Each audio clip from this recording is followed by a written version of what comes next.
Welcome to the experimental video for experiment 3, the purification of acetylferrocene. Start by adding a plug of cotton wool with a glass rod into your column. Push the cotton wool down with the glass rod to the bottom of the column, ensuring a tight fit at the bottom. The cotton wool should not be more than about 1 to 2 centimeters thick at the bottom of your column. Next, we will need to weigh the silica powder for our column. You will need to weigh between 15 to 20 grams, no more than 20 grams of silica powder. We use slightly more for illustrative purposes to get a clear separation. Using a powder funnel, add your silica powder to your column on top of your cotton plug. Gently tap the sides of your column to ensure a tight packing of your silica powder. Remember after this to clamp your column in the back of your fume hood using 2 clamps, safely secured in the back of your fume hood.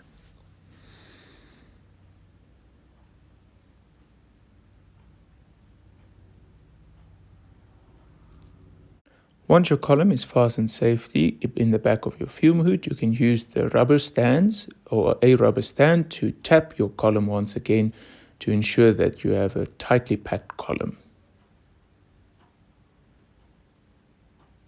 Be careful not to break your column in the process. Next, you will take a spatula tip of silica powder and ground it with your crude acetylated ferrocene product to obtain a grounded mixture which should be slightly orange in color.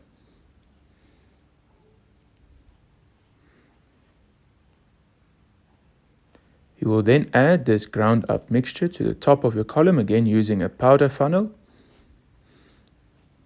and thereafter you will gently tap your column again to ensure that you have a good spread on top of your silica powder. As you can see, our spread at the moment is not quite good, and hence we will use tapping to ensure that we get a good even spread of our product over the silica powder.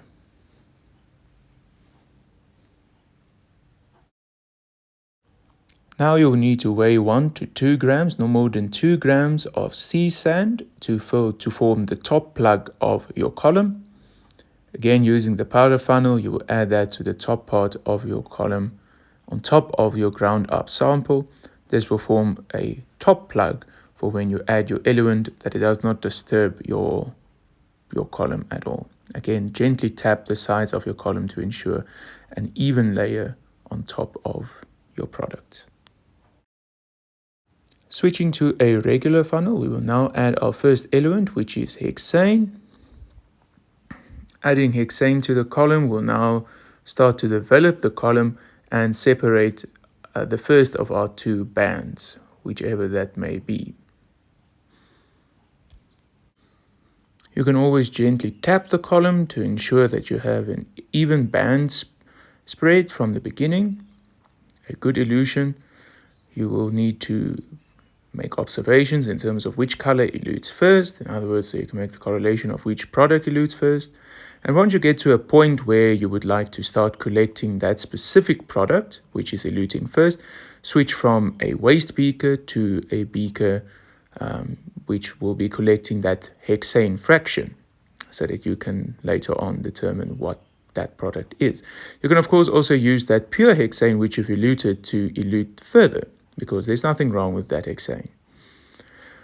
Once you have started to collect your fraction and your column is clear, then you can label that fraction as your hexane fraction, and you can keep it aside before switching over to your diethyl ether. We've now switched over to diethyl ether, and of course the same process will follow.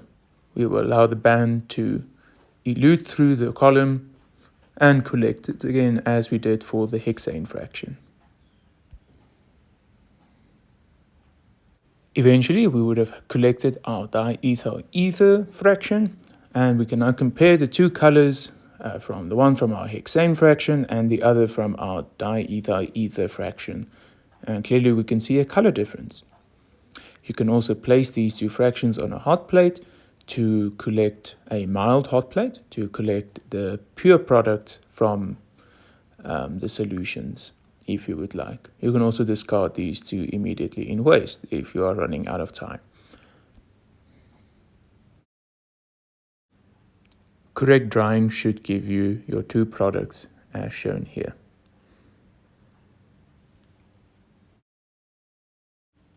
Because this is a dry packed column and silica is a respiratory inhibitor, the silica should easily come out of your column with some gentle tapping, and you can easily remove it into a beaker. At the end of experiment 3, we should be left with a crude ferrocene sample, a purified ferrocene sample, a crude acetylferrocene sample, and our two purified fractions, one from hexane and one from diethyl ether. Thank you for watching.